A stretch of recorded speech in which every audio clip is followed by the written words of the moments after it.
Victorians would have been horrified if they could have seen all this greenery in a living room, because they were convinced that at night plants would poison the atmosphere and they would lock their conservatory doors and keep them all well out of the way. In fact, today we know that the reverse is true, and modern research has shown that plants can actually remove pollutants from the atmosphere. Take formaldehyde, for instance, which is thought to be given off from such things as soft furnishings and from foam insulation. Well, that can be absorbed by plants like the chlorophytum, sometimes called spider plant, which an awful lot of people grow.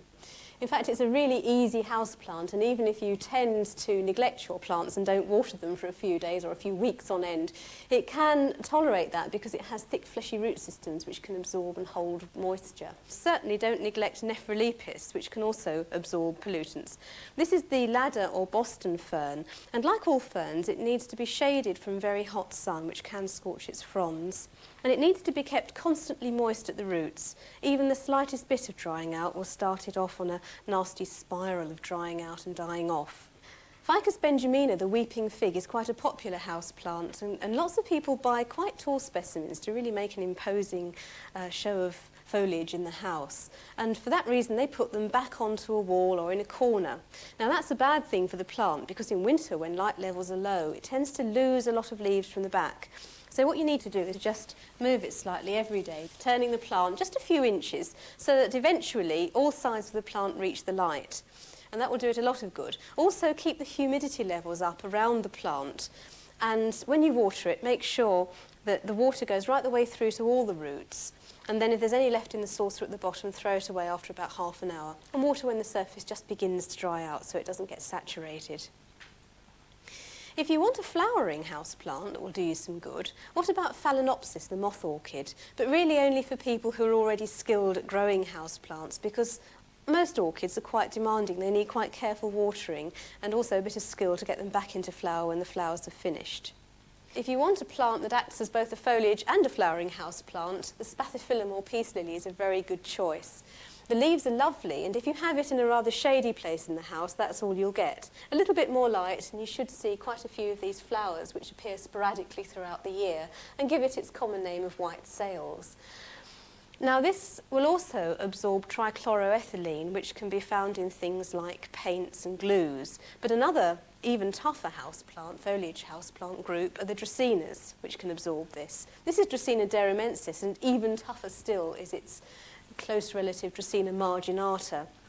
Now, both of these are very good tall houseplants, and if you've had trouble with weeping figs and you want something fairly stately, either one of these will do. In fact, if you've only got a small house or you're not too keen on living in the jungle, then either one of these would be good because they can absorb those pollutants.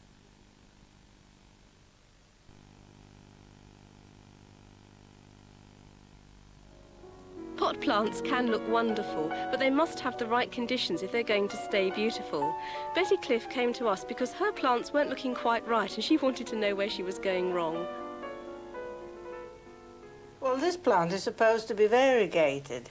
It's covering the edge of the pot quite nicely, but it has completely lost its golden colour. It's only here on a few leaves. Yes, you can really see the contrast between the nice gold marks on that leaf and all the green ones next door. It's Tolmia menziesii Taft's gold, sometimes called piggyback plant because you have these little plantlets forming where the leaf meets the stem. And of course they can come off to make new ones.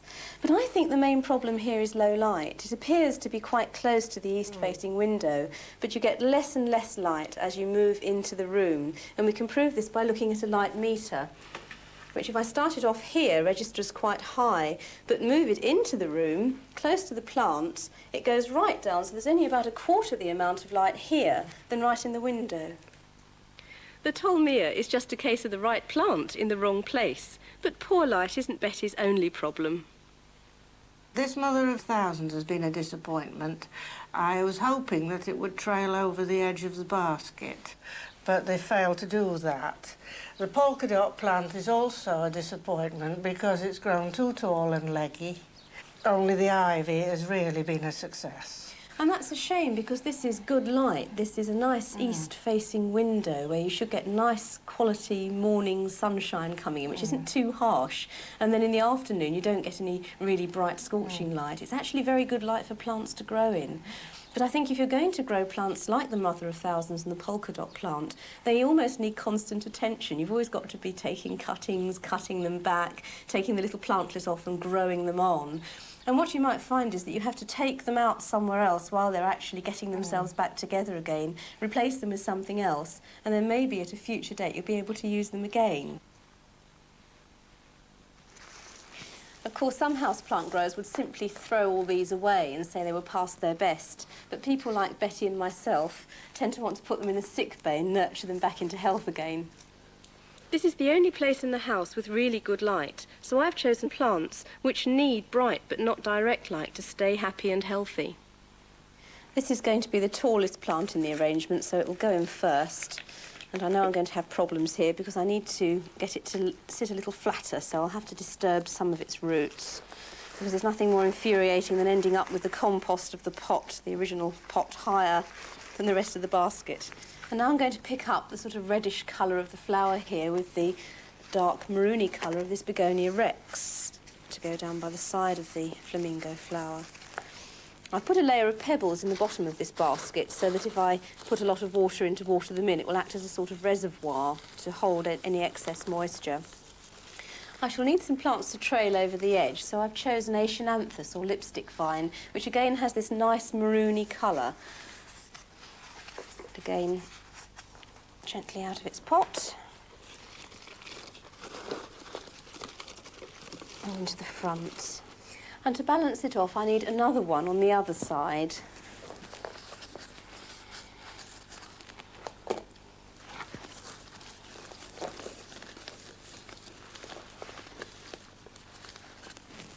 And now for some trailing plants for the front. I've chosen the variegated creeping fig, Ficus pumila sunny.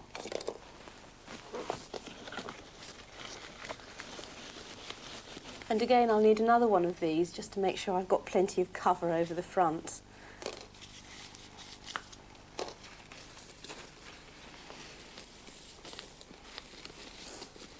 And now I've got them all nicely arranged, I just need to fill in around them with the compost, making sure I've left enough room to water in.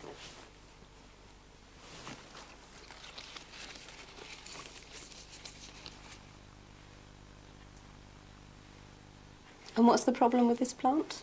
This Maranta's quite healthy, but unfortunately it's going brown at the tip of the leaves.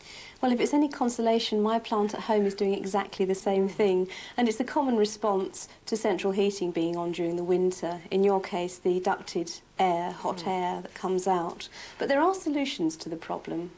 One plant on its own is very vulnerable to dry air because it's totally surrounded by it. But if you group them, for instance, here adding Dracaena derramensis and Syngonium white butterfly, you're creating their own little microclimate of humidity, with each plant giving off moisture from its leaf surfaces and also from the surface of the compost in their pots. And that really helps them grow.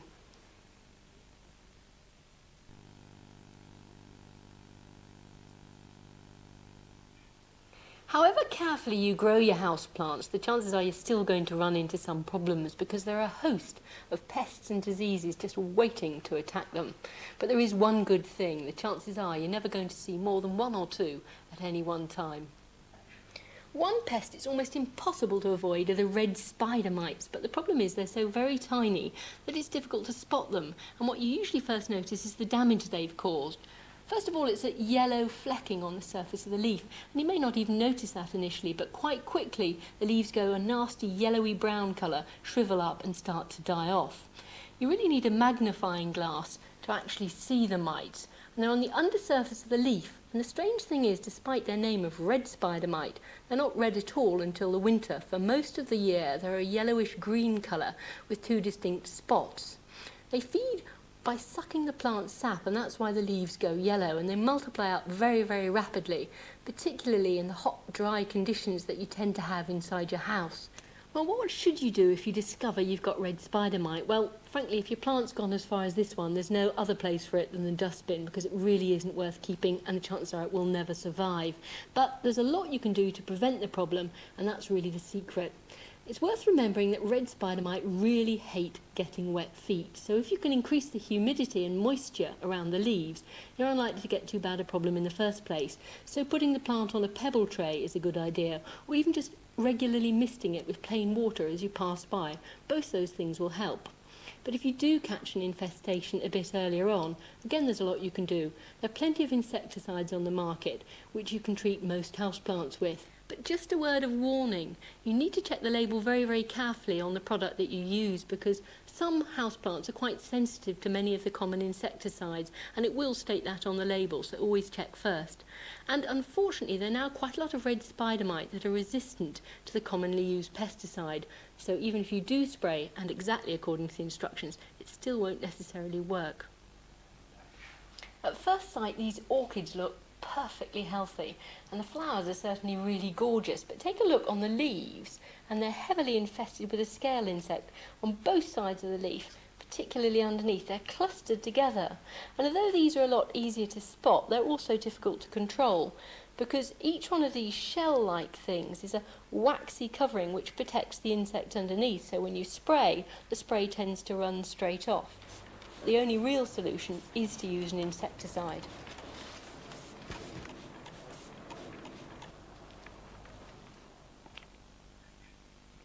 Greenfly and other aphids are also often found clustered together as they feed on the plant's sap. And they tend to be mainly in the softer parts of the plant, so the newer growth, so they're relatively easy to spot. As they feed, they get bigger, and their skins literally get too tight for them, so they shed them and leave them behind on the top of the leaf, looking rather like pairs of shed pyjamas. So what's the solution? Well, if it's a small plant, you can use a jet of water to literally blast the creatures off. But if it's bigger, it's probably better to use an insecticide.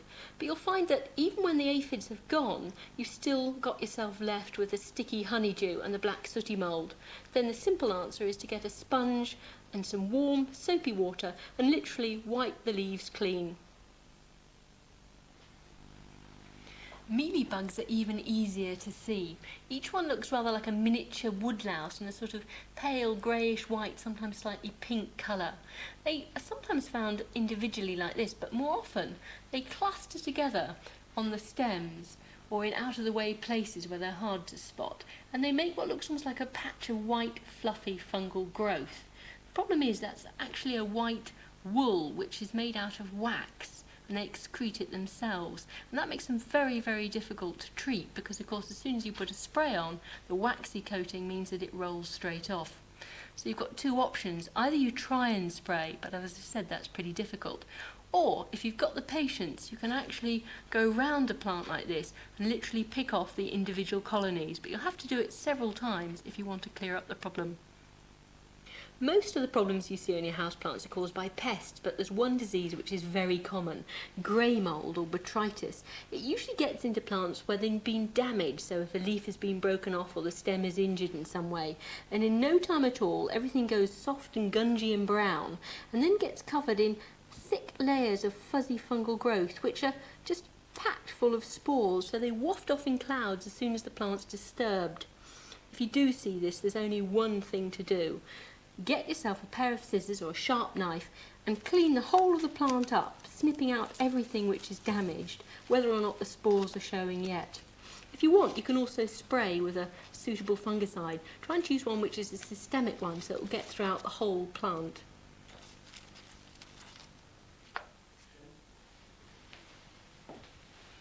Just because you've gone to bed doesn't mean to say the pests have, because some of them, like this vine weevil, become particularly active at night. This is an adult and it feeds by notching the edges of the plant leaves, but worse still, it lays eggs, and from those eggs hatch the grubs or larvae, which eat off the roots of your houseplants and tunnel into their bases. If you don't catch the problem early enough, they'll die. But if you do catch it early, you can use a biological control against vine weevils, nematodes which you drench onto the surface in a similar way to using a chemical. They work brilliantly, but you have got to catch the problem very early.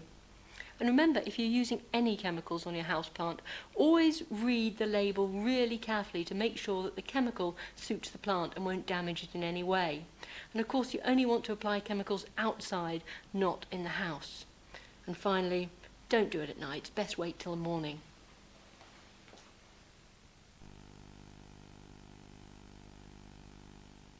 Judging from the comments I get as I move up and down the country, it would seem that you either love or hate cacti.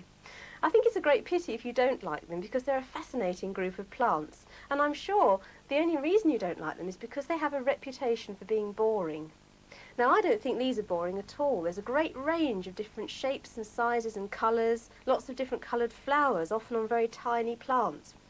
The first plant I ever grew was a cactus, and I think a lot of children find them fascinating and like to start off with them. They're small and fairly easy to grow.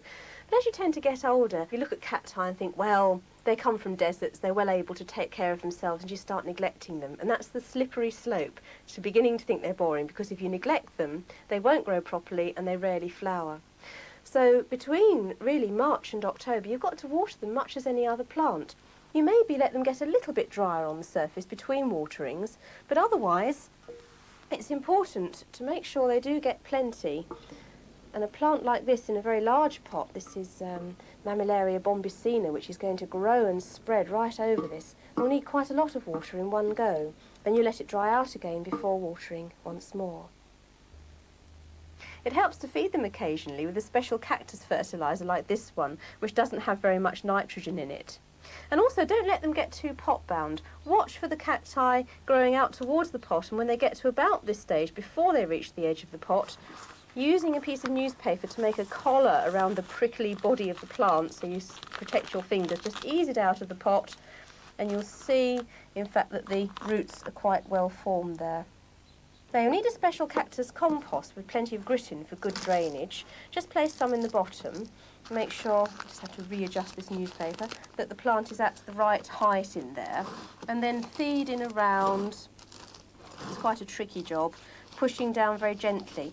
When you've got plenty of space, you can use your fingers to push the compost down, but if you're a bit short of space with larger cacti, use a stick, something like the end of a cane, just to firm the compost down. I'm not going to give a really perfect finish to this because I want to leave room for some gravel, which is going to go over the top and helps the water move through the compost faster there. It also stops soil splashes, and I think it looks nice as well. Now, this really is worth doing. A Mammillaria boccasana I bought last year at this size I potted on, and in a year it's almost doubled. It's possible to grow cacti from seed as well. These were sown in February, and you can see they're already beginning to look like miniature cacti. And within 8 years from seed, you could get something as large as this. Now, this isn't a particularly free-flowering cactus. I think if you're starting off and you're buying cacti, you want to go for the smaller flowering types like Mammillarias and Rebutias. Rebutia violaciflora, for instance, has so many flowers they almost dwarf the plant. And Rebutia grandiflora, with those lovely red flowers almost like trumpets. And for white flowers, a long succession of them, Mammillaria zilmaniana alba.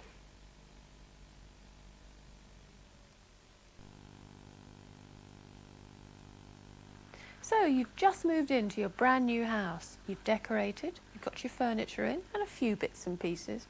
But it does still look, well, stark. You know what would really transform this room? Plants.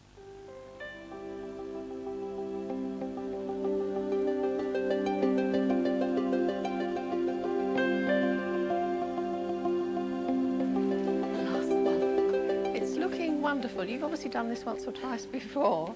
Can we start with the group by the window? What dictated the choice of plants for this corner? Well, here was a large area that was just begging for plants. So I wanted to create some height, and you can get something really lush in this corner. And grouping is important because just one plant on its own wouldn't do the trick. You need to bring different levels in. You need to bring your eye line down and different colours then to help you as well. So the star plant here is what, Kentia? The Kentia palm, yes. Wonderful. And it's so easy to look after as well. And it just gives you that luxurious feel, almost to feel as though you're on holiday again.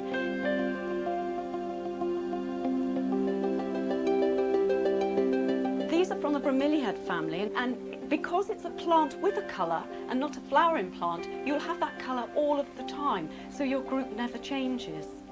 And what about that beauty down there? I've not seen that before. What is it? You know, this is a new one. It's a Zamia culcus from Zanzibar, Eastern Africa. A new one on the market, although it's been around a while, but not available. Now it's available all year round. It's great because it likes low levels as well as high levels of light, so you can virtually place it where you want, and it's also quite tolerant if you neglect it a little bit. If people have just one plant, it's a good bet they're going to stick it on the windowsill. But is that always a good idea? Pick plants that do like a lot of direct light if you're using a windowsill. If you have double glazing, no problem. If you don't, move them away in the winter time.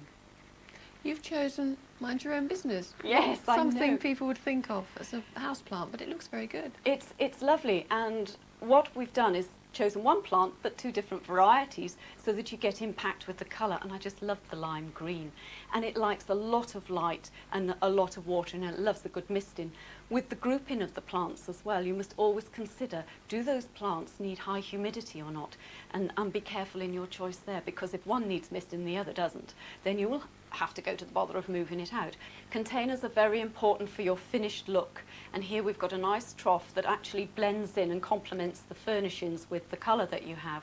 And it's the same with anything. We've used terracotta, which goes in any home, any conditions, any furnishings. It looks good, terracotta, and you can get so many different colours in terracotta, shapes and sizes. Baskets are great as well. Always remember though that if it has a drainage hole, you will need something underneath it, or you'll need to take the plant out. With baskets you get a lot that have actually got a plastic lining, so you can water with ease. The other place people always seem to put houseplants is right on top of the television. Is that a good idea? No, it isn't, I'm afraid. And again, yes, the TV is the focal point, so whoop, there goes the plant. But again, you've got a lot of heat coming out of the back of it, and when you do water it, if you tend to slip a bit, or if it's one that needs misting and high humidity, that's not a good idea. Electricity, water, they don't mix. So why have you chosen the plant that you have put next to the television here?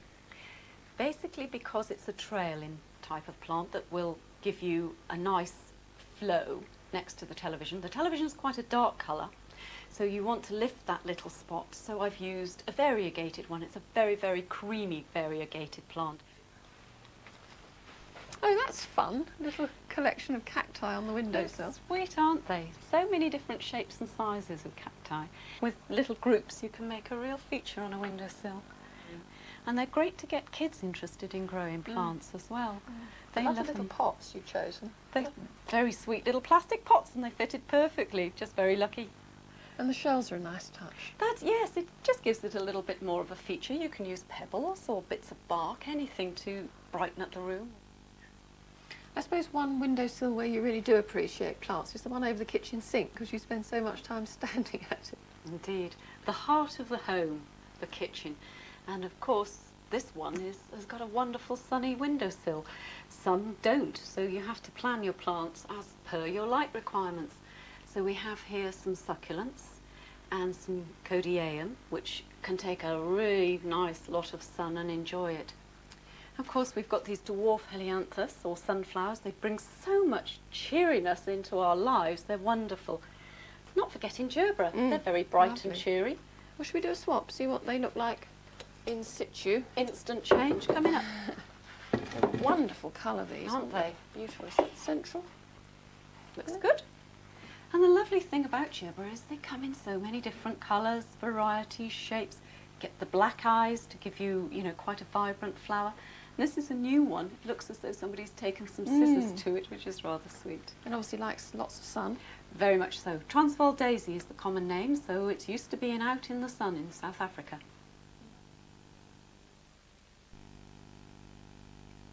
Switch off now if you like subtlety, because subtle this ain't. A tuberous begonia of glowing rosy red. I potted up the tubers on Gardener's World early in April with a new technique, I was told. Don't put the tuber on the surface of the compost. Bury it at least 2 inches deep, then you get stem rooting. Well, I did, and look what I got. This one is called Trumpet Pink, but the ones that I really find outrageous are the fully double kind that don't have this boss of golden stamens in the centre. This is one of them here.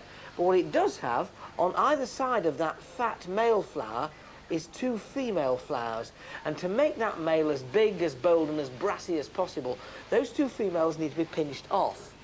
At this stage you can just very gently snap them and they pop off like that without damaging the big flower in the middle, which will then swell and become an absolute monster.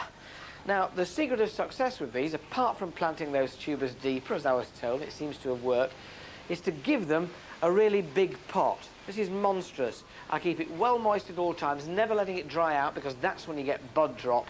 And also it's fed once a week with dilute liquid tomato food. Don't you just love them?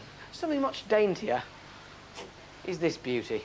Salpiglossis chocolate pot. A new variety with these really deep burgundy, almost chocolatey flowers. Dead easy to raise from seed sown in spring. 3 plants planted out per 4.5-inch pot, and you get this lovely, if temporary, show, but a few weeks of colour there for next to no bother at all. But I suppose one of the windowsill plants that most people think is easy to grow is this beauty here, the African violet or St. Paulia. Now, I know this one isn't particularly beautiful, but then it's getting rather aged now, and it needs repropagating to make a new young plant. And what everybody must know by now is that the best way of propagating St. Paulias or African violets is by leaf cuttings. Find a healthy leaf like that and chop it off with about 1 inch and a bit of stalk. Take off as many leaves as you want new plants. I only need about 3. But always choose the healthy, vigorous ones, not the old ones or the ones that are too tiny in the centre of the rosette. And then you can set about getting them to root. Decide on your medium. I'm using soilless compost here and vermiculite, which is expanded mica, very lightweight, absorbent of moisture, but it does get plenty of air into that compost for drainage. Mix the two together, as what this does is keep it open and free draining, but at the same time it hangs on to moisture. Fill the pot up and just tap it. That's as much firmness as you need to give it. And then you can insert your cuttings. Use a pencil if you want, or the bottom of a knife. 1 cutting per pot, and just leave the leaf blade showing above the surface of the compost. And you can do that for each cutting. Tapping them and then inserting them. Now, you might think at this point, why doesn't he just put all 3 cuttings in one pot? Well, if I did that, I'd have to separate them and pot them up individually very soon, whereas this way, I can leave them to grow in here for a few weeks after they've rooted and they've got room to develop. All we need now is watering in, and then you can set about getting them to root. It's easy enough to do on a windowsill. You don't need any special treatment for them, but it is worth just sheltering them a bit in one of these, an ordinary classic seed tray propagator. Stand the pots in there on a windowsill out of brilliant sunlight, direct light, but where they get good light nevertheless, but not scorching sun. Lots of plants can be rooted from leaf cuttings, including the classic Cape Primrose or Streptocarpus, and these wonderful new varieties like this one, which is called Boysenberry Delight. 1 leaf of this can be rooted in exactly the same way as those African violets. They look deliciously exotic, but they're very easy to grow. In fact, the African violet is so easy to propagate that you don't need all this rigmarole to make just one. Get yourself a glass or a jam jar, a piece of cling film, stretch it over the top and make a hole in it, then push that leaf through so just the bottom of the leaf stalk rests in water. It'll root into that, and when it does, you can tear away the cling film and pot it up on its own.